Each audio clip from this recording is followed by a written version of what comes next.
A servant leader, a good leader, is one who recognizes that the position of leadership is one of honor and privilege. Right. And that his or her duty is to marshal the ship of state in a direction that will benefit the people. He is an individual who recognizes that he or she does not have the monopoly of knowledge, and that he has just been honored to be the first amongst equals. He or she must be a visionary. He or she must desire to improve the quality of the lives of the people that he has the honor and privilege of serving.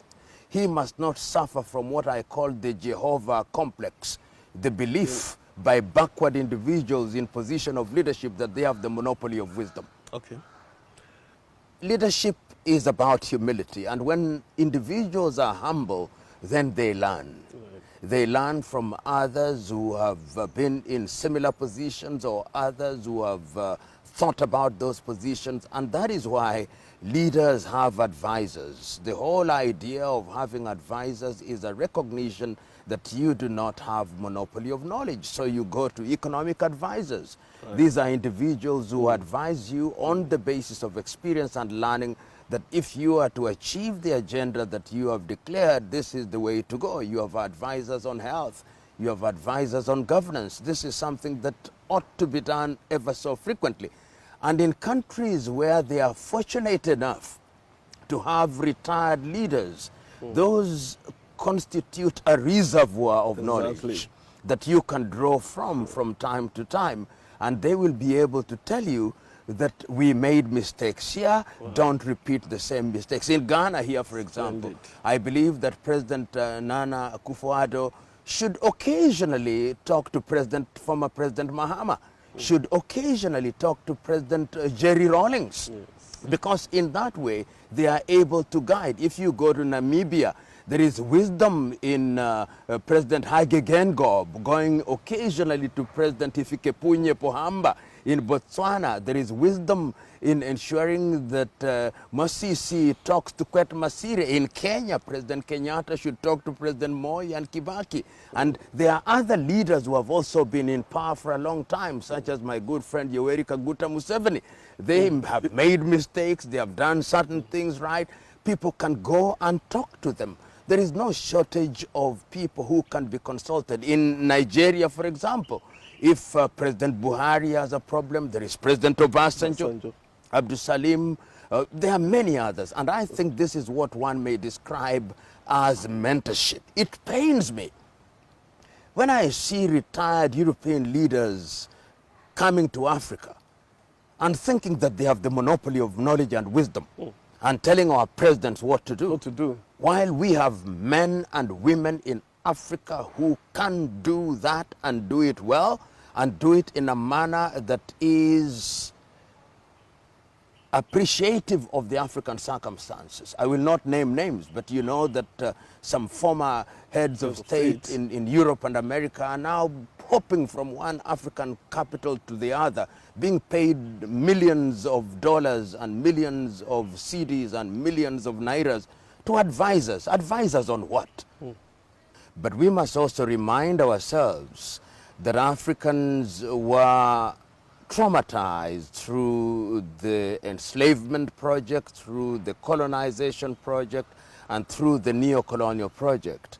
But when you look at Africa very keenly, in the first few years after independence, it cannot be denied that we had leaders who were focused, leaders who were clear about the direction that the continent ought to take. But that was rudely interrupted. And after that rude interruption, the history of Africa is one that may be described as a potpourri of the sweet and sour. The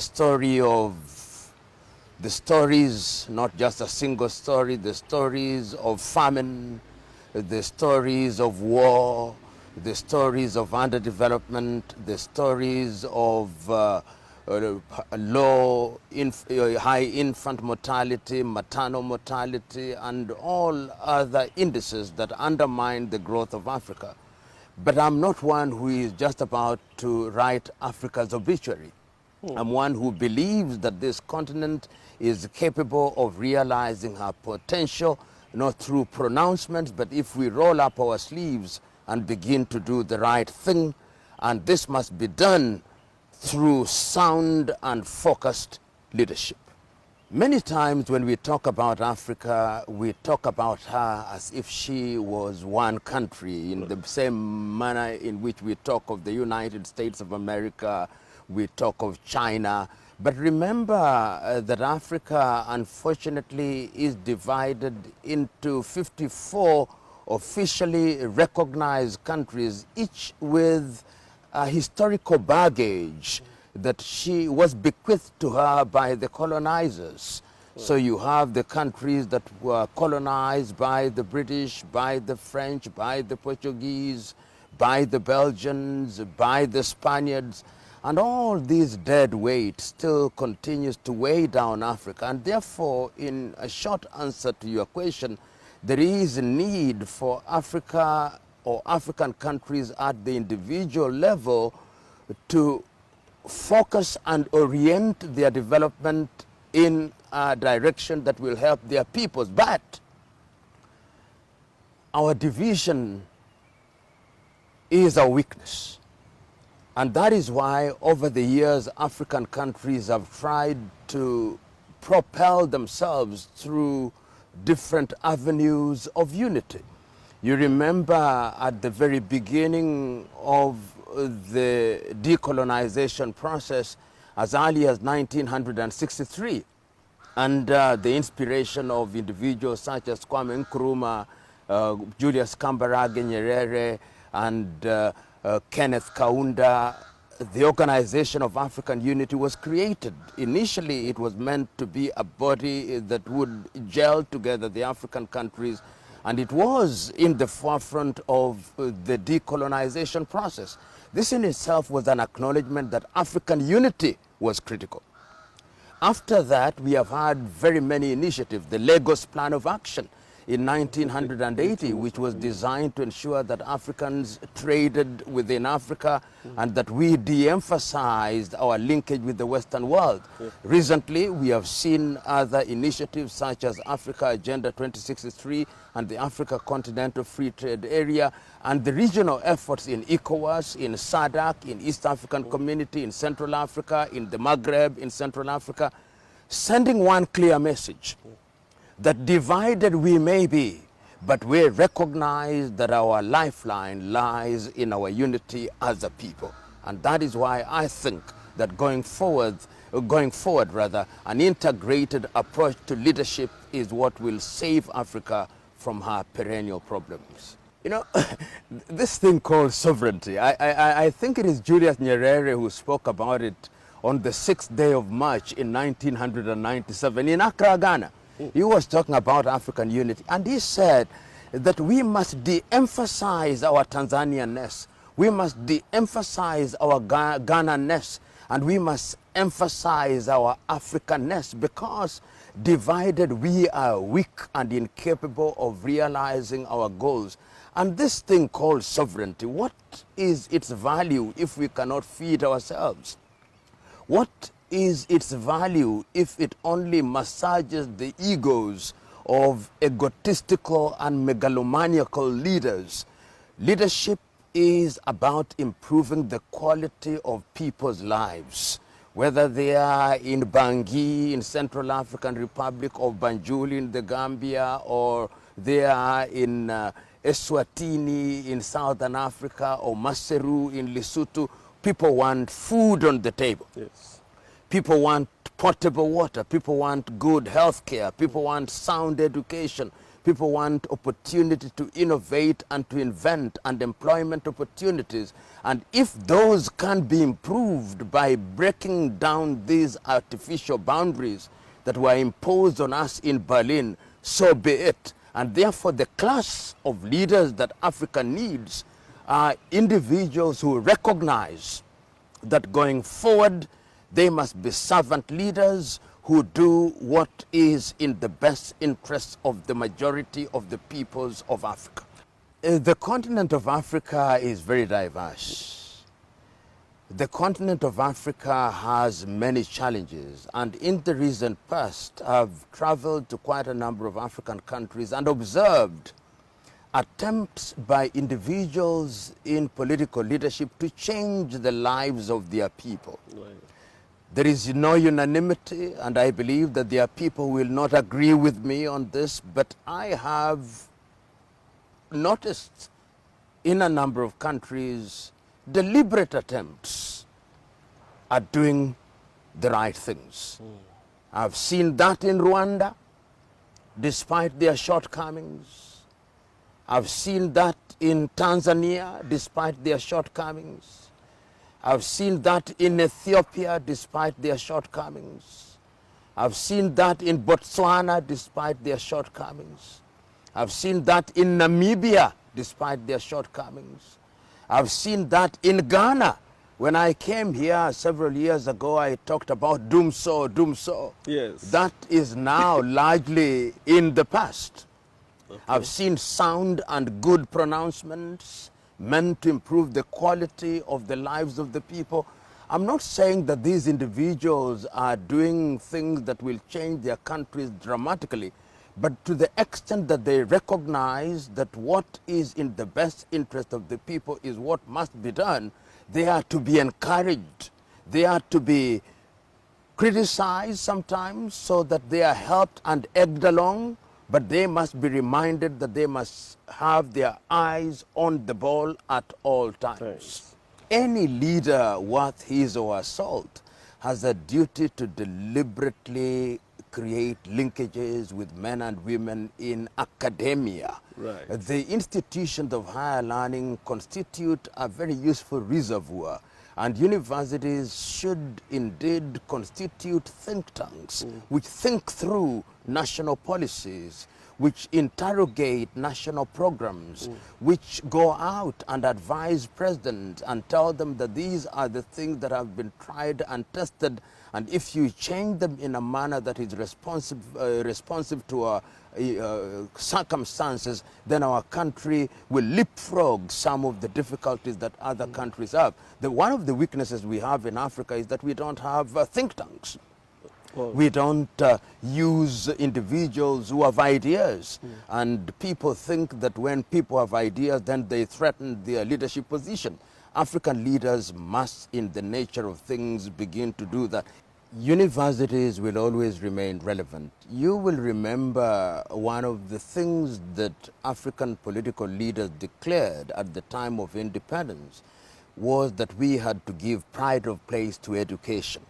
Initially, it was to address the problems of literacy and numeracy. right. And universities were created, the few that we inherited were dedicated to training a new cadre of individuals who would aid the countries in different sectors. This is how you understood, for example, here in Ghana, when President Nkrumah was talking about the University of Ghana at Legon, the University at Winneba, the Kwame Nkrumah University of Science and Technology, the University of Cape Coast a little later, and you talked about Fura Bay in Freetown, University of Nigeria in Legon being given pride of place, University of Lagos, University of East Africa at Makerere, Dar es Salaam and Nairobi, and quite a number of institutions. If it was not Nkrumah saying it in Ghana, it was Nyerere saying it in Tanzania,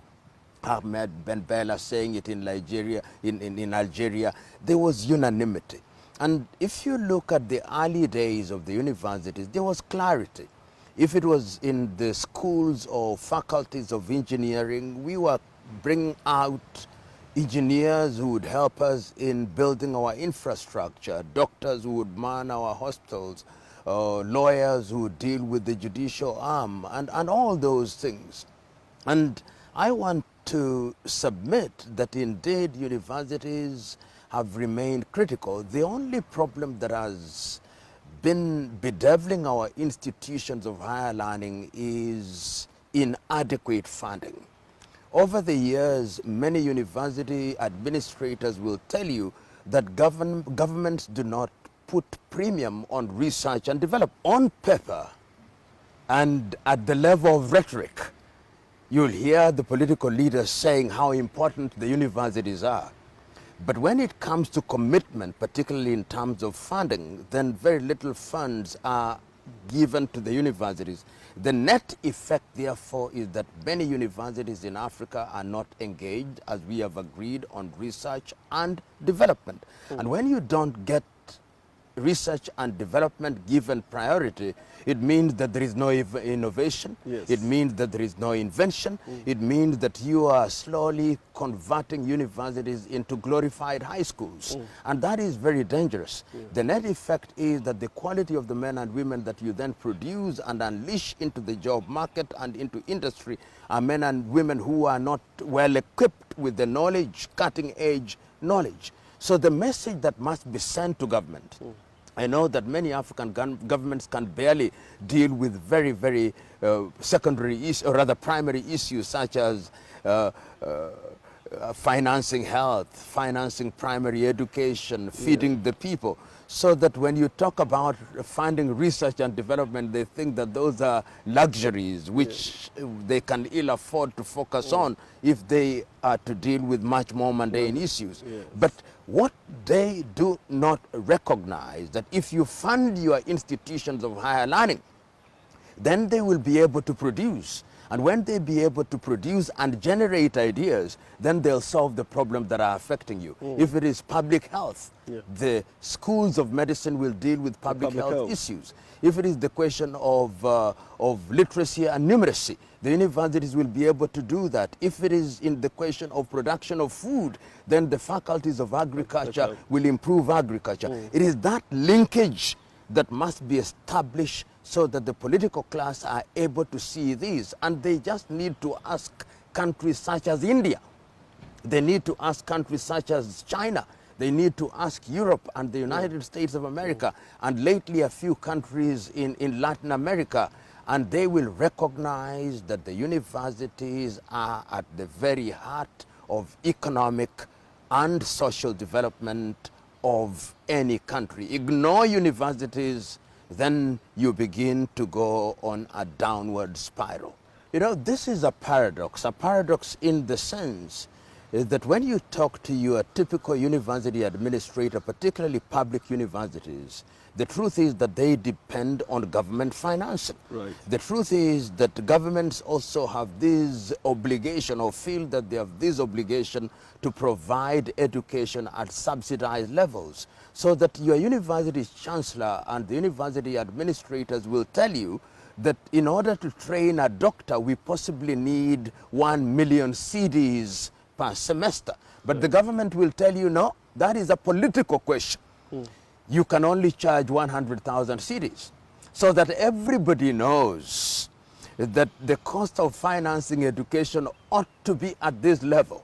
But because it is a political question, you pretend to be subsidizing. The net effect is that the university that suffers and quality that suffers. So I'm one who is very slow to condemn or to accuse the university administrator who finds himself or herself between the rock and the hard place, and for that reason cannot do what he or she desires. Compare that to private universities in the United States, which charge at a premium and therefore are capable of raising funds internally to fund education. They're in a totally different space. And that space is one that is not easy to occupy in Africa, where incomes are low, where the expectations are that the government have a duty to offer education free, and governments are also not doing very well, and therefore have very thin budgets and are incapable of funding these critical areas. So it's a combination of factors in Africa. Universities are academic institutions. And therefore, at the critical levels of university leadership, you need academics. But academics must be supported by administrators who are specially trained to help them achieve their academic ambitions. I'm one who would be very wary to bring somebody who is an academic to be at the helm of a in a university. My view is, have the academics who are in positions of leadership trained to offer leadership, and have men and women who are trained to be administrators to be specifically sharpened for providing support services to these academics. I hold the view that universities in every part of Africa should now have courses that begin to unpack Africa Agenda 2063. I believe that universities should be in the space where they are able to unpack Africa Continental Free Trade Area. I believe that there should be special modular courses that are taught in regions that are telling us about ECOWAS, and talking about the economic agenda of ECOWAS, the economic agenda of East African Community, the economic agenda of the Maghreb, of Central Africa, of SADC, of COMESA, and IGAD. And if they are not doing that, this is the time. Otherwise, they become ivory towers which have no relevance to the society. In other words, I think and believe that there should be a connecting umbilical cord between the universities and what is happening in Africa. Because it is at the universities where these things will be refined and unpackaged and articulated in a manner that will have practical meaning. When we are talking about the elimination of tariff and non-tariff barriers, how are we going to deal with them? I believe and hold the view that when we are beginning to talk about Africa Continental Free Trade Area, whose secretariat is in Accra, Ghana, we must now begin to recruit deliberately people from universities, so that when we begin to come up with protocols to the ACTFA, we will involve universities. This idea that universities are apart from the society, that universities are apart from what is happening at the African Union, this is one of the things that is drawing us back. The universities must now claim their space, and governments must allow them to claim that space so that they are part of the agenda. That is what is happening in Europe. That is what is happening in different places. If you look at some of the things that happened in Africa in the 1980s during the structural adjustment programs, you will discover that it's American universities which were behind what was called the Washington Consensus. The role that universities such as Harvard played, the role that universities such as Oxford played, the role of universities such as the University of Ghent or Free University of Brussels, or any other universities in Europe and America, was to provide the intellectual push. And when they provide the intellectual push, they are able to ensure that political practitioners have sound intellectual cushioning in terms of decision making.